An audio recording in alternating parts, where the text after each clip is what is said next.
Assalamualaikum warahmatullahi wabarakatuh. Sampurasun.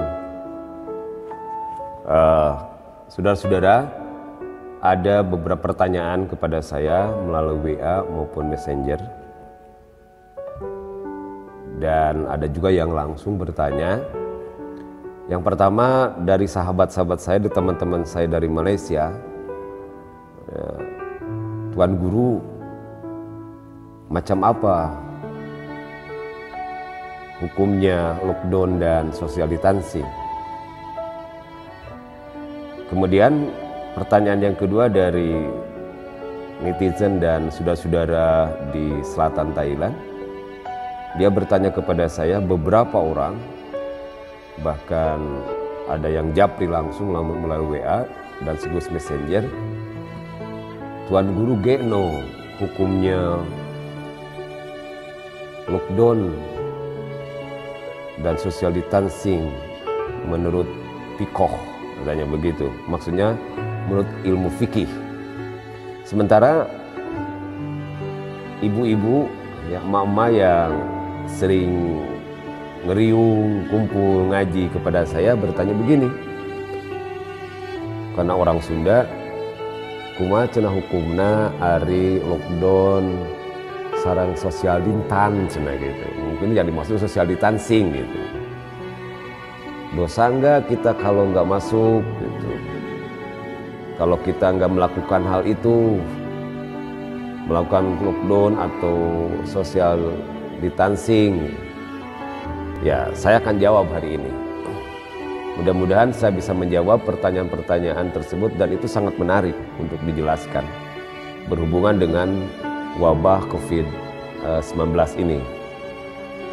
Lockdown atau mencegah dan melarang orang masuk ke dalam atau keluar wilayah yang dilanda wabah penyakit itu sebetulnya bukan hal yang baru di dalam Islam.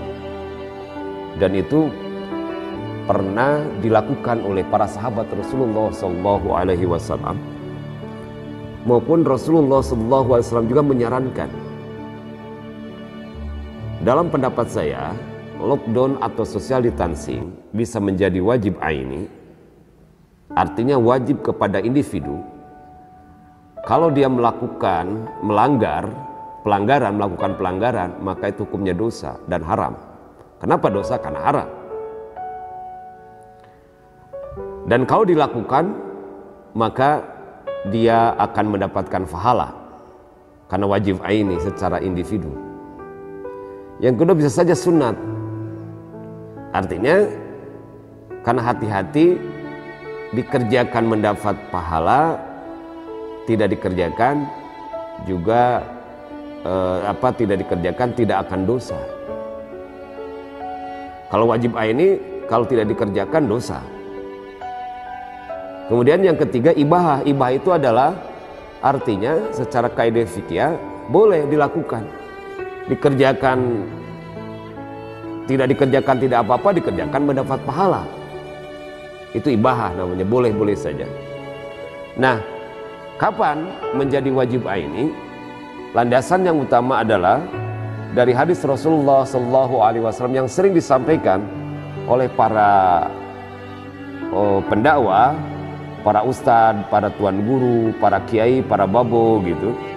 Itu hadis muttafaq alaih, yaitu hadis yang diriwayatkan oleh Imam Bukhari Muslim. Kata Rasulullah SAW, "Idza sami'tum ta'una bi ardin fala tadkhuluha wa idza waqa'a bi ardin wa antum fiha fala takhruju minha." Idza sami'tum, apabila kamu sekalian mendengar at-ta'un, ta'un bi ardin, satu tempat, satu kawasan, satu wilayah. Apa ta'un? Ta'un itu adalah satu jenis wabah penyakit, tapi berbeda dengan coronavirus. Ta'un itu adalah sangat berbahaya, dan itu berkali-kali mewabah terhadap masyarakat, terutama di daerah Timur Tengah yang sekarang ini. Ini di sini yang menarik, idza sami'tum, apabila kamu mendengar berita. Ya.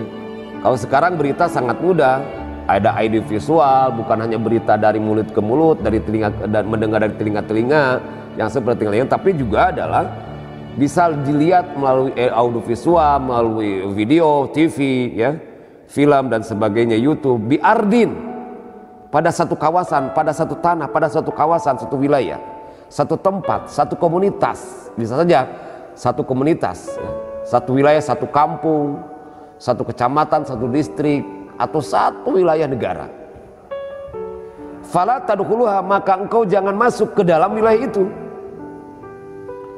Wa idza waqa'a bir adin, dan apabila melanda pada satu negeri, wa antum fiha, sedangkan kalian sekalian fiha berada di dalamnya, fala takhruju minha, maka kalian jangan keluar. Ini adalah konsep lockdown atau karantina dari Rasulullah SAW.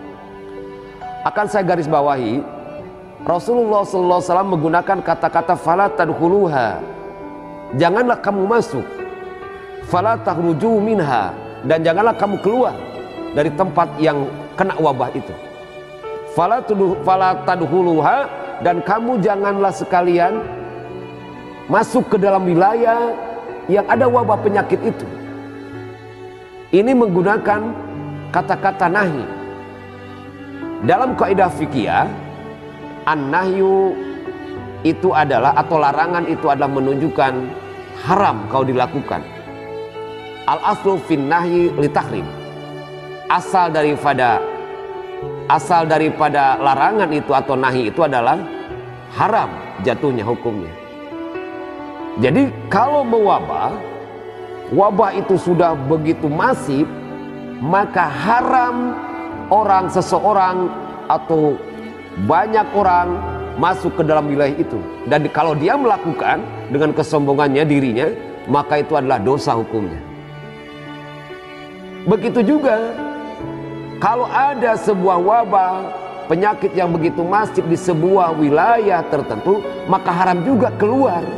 Maka harus diam di situ, berusaha untuk melakukan sebuah daya upaya sehingga tidak menyebar penyakit itu.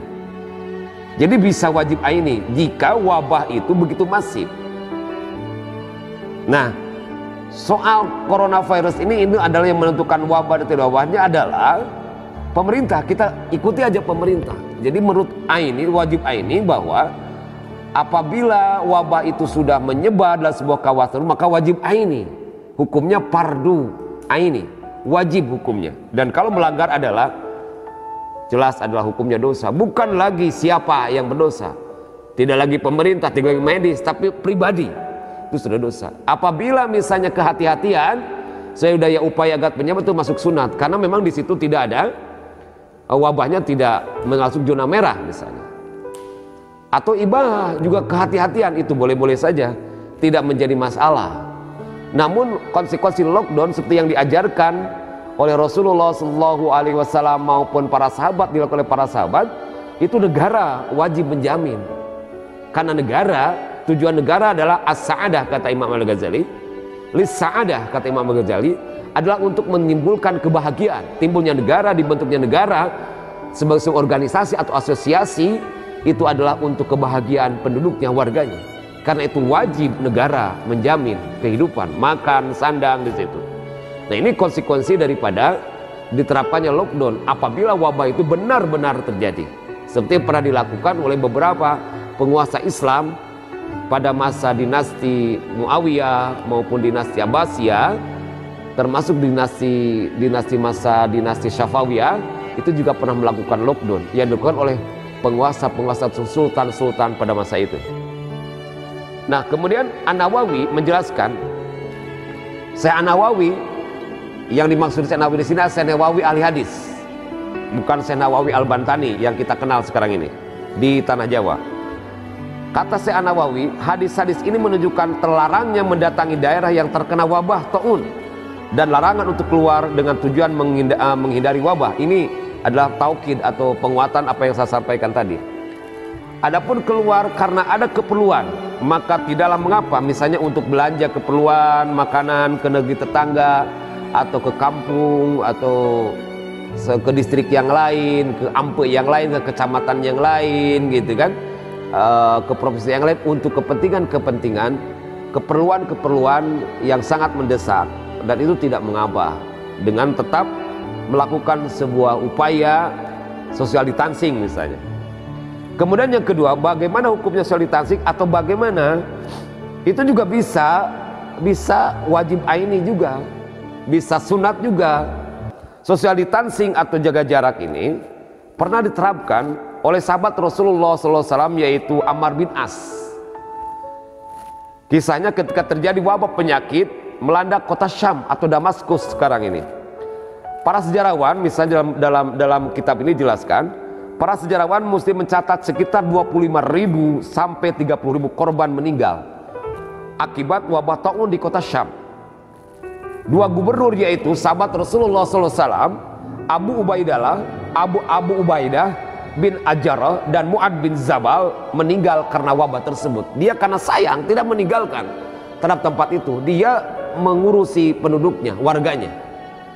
Nah, pada waktu ketika diperintahkan oleh Umar ibn Khattab, yaitu Ammar bin As, untuk menjadi gubernur, dia sangat cerdas. Dia melakukan penelitian, dia memerintahkan kepada kaum muslimin, warganya di situ, termasuk kepada non muslim di situ, warganya di Syam itu, dia dengan kata-kata begini, ayyuhan nas, inna hadzal wazu idza waqa'a fa inna ma yasta'ilu isti'alan nar fatahsinu minhu fil jibal. Ayuhan nas, wahai segenap manusia. Ini menarik kata annas yang diungkapkan Ammar bin As, kata annas, bukan ya ayyuhal bashar, ya ayyuhal insan, tidak, tapi annas. Annas itu manusia, sebuah kaum yang menempati sebuah wilayah. Ya, kalau kita sebut komunitas atau asosiasi, yaitu masyarakat, lebih jelas, dan digunakan pakai alif lam. Ayuhan nas, wahai segenap masyarakat, begitu. Wahai segenap masyarakat Jakarta, gitu. Wahai segenap masyarakat Bandung, wahai segenap masyarakat Garut, wahai segenap masyarakat KL, Kuala Lumpur, wahai segenap masyarakat Patani, Yala, Songkla, wahai segenap masyarakat Singapura dan sebagainya. Itu ada kata-kata yang menunjukkan seperti itu. Yaitu yang ditunjukkan oleh Ammar bin As adalah negeri Syam atau Damaskus pada masa itu. Ayuhan nas, wahai segenap manusia, penduduk Damaskus, penduduk Syam. Inna hadzal wazu idza waqa'a fa inna ma yastailu isti'alan nar. Sesungguhnya wabah ini bagaikan begitu tidak tertahan, bagaikan apa? Api. Maka kata Ammar bin As, fatahsinu minhu fil jibal, maka pergilah ke gunung-gunung. Artinya jaga jarak. Ke gunung-gunung, tempat di sini bukan berarti mengumpul, tapi di gunung-gunung dia tinggal di situ. Ternyata saudara-saudara, apa yang dilakukan oleh Ammar bin As ini, gubernur yang sangat cerdas dari umat Islam ini, adalah ternyata berhasil. Wabah selesai pada beberapa bulan dan habis dari tempat itu. Jadi berhenti wabah itu, yaitu wabah taun. Jadi pernah dilakukan oleh sahabat Rasulullah SAW. Social distancing, jaga jarak, juga adalah bisa wajib aini kalau zona merah. Jadi bukan berarti bahwa tugas pemerintah semua, kesadaran diri kita sendiri. Artinya kita, kalau orang yang punya penyakit, merasakan dia kena penyakit, tidak boleh keluar, maka hukumnya dosa. Kalau dia melakukan dengan sengaja, dosa, karena itu diperintah oleh Rasulullah SAW dalam hadis tadi, idza samitum taum bi ardin fala tadkhula wa idza waqa'a bi ardin wa antum fiha fala takhruju minha. Dan juga dalam Al-Quran jelas, la tufsidu fil ardi, jangan berbuat kerusakan. Banyak ayat-ayat Al-Quran yang menunjukkan seperti itu. Nah, kemudian bagaimana berjabatan tangan? Berjabatan tangan ini itu juga adalah pernah dilakukan oleh Rasulullah SAW. Rasulullah SAW tidak melakukan jabatan tangan ketika membaiat orang yang kena lepra pada masa itu. Itu Rasulullah SAW. Nah, perlu ditambahkan di dalam pertemuan hari ini, dalam wawancara dengan saya ini, ya, yaitu adalah tentang lockdown. Dari mana asalnya lockdown itu atau karantina itu? Itu dari Islam sebenarnya. Pertama hadis Rasulullah SAW, yang kedua adalah pernah dilakukan oleh Ammar bin As, termasuk Ibnu Sina. Ibnu Sina adalah seorang dokter yang terkenal dan sangat cerdas dari Asia Tengah, di daerah Samarkand, Bukhara. Itu ketika terjadi sebuah peperangan antara bangsa Persia dengan Mongol, di mana bangsa Mongol memberikan mengutus orang yang kena penyakit ya, ada yang menyatakan itu adalah sampar, ada yang mengatakan itu adalah penyakit kusta, lepra. Nah kemudian Ibnu Sina melihat ketika itu mewabah di Persia, maka Ibnu Sina memberikan suatu solusi terhadap penguasa Persia pada masa itu, yaitu dengan melakukan karantina, yaitu karantina itu diam di sebuah wilayah tertentu, kemudian dari rumah juga tidak keluar, tetapi dijamin oleh raja atau penguasa pada masa itu. Dan itu sukses, dan pintu gerbang kota juga ditutup oleh sang penguasa pada masa itu, sehingga selesai ya wabah itu. Berapa hari karantina yang dilakukan oleh Ibnu Sina dan penguasa dari Persia itu adalah selama 40 hari. Dalam bahasa Arab disebut 40 hari itu adalah al-arba'iniyah atau the 40th ya, kalau dalam bahasa Inggris. Yang diterjemahkan ke dalam bahasa Finisia, karena banyak pedagang Finisia dari Italia melihat suksesnya Ibnu Sina melakukan diam di tempat, jaga jarak, diam di tempat di sebuah wilayah tertentu, di rumah mandiri maupun komunitas pada masa itu, dan berhasil mencegah menyebarnya wabah penyakit pada masa itu. Kemudian isolasi itu juga dilakukan oleh bangsa Finisia di Italia. Kemudian nama itu dirubah dalam bahasa Italia menjadi 40 itu adalah bahasa Italia disebut quarantena. Kemudian masuk dalam bahasa Inggris ya quarantine, kemudian dengar kita menjadi karantina. Itu adalah dari Ibnu Sina, yaitu isolasi diri fisik maupun psikologisnya agar tidak menyebar wabah penyakit. Jadi saudara-saudara, betapa banyaknya contoh-contoh yang dilakukan oleh Rasulullah SAW, dilakukan oleh para sahabat Rasulullah SAW, oleh para tabi'in, oleh para ulama tentang pencegahan penyakit melalui lockdown, melalui social distancing. Untuk itu, kalau memang zona merah, maka taatilah apa yang dilakukan oleh pemerintah agar wabah ini tidak, khususnya COVID-19 itu tidak menyebar.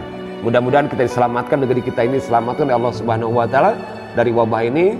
Semoga kita juga tidak terlalu banyak destruktif, baik ekonomi, sosial, dan culture. Dan pesan saya adalah, yang paling utama adalah sekali lagi berdoa pada Allah Subhanahu wa Ta'ala, kemudian juga ikuti apa yang dilakukan, apa yang diperintahkan oleh pemerintah, yang diinstruksikan oleh pemerintah.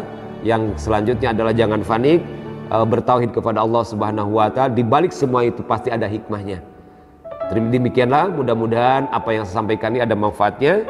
Sekali lagi, semua kita, bangsa Indonesia khususnya, kaum muslimin pada umumnya, baik di kawasan Asia Tenggara atau Nusantara ini, maupun kaum muslimin di seluruh dunia dan manusia pada umumnya seluruh dunia, wabah ini cepat diangkat oleh Allah Subhanahu wa Ta'ala. Demikianlah, terima kasih. Assalamualaikum warahmatullahi wabarakatuh.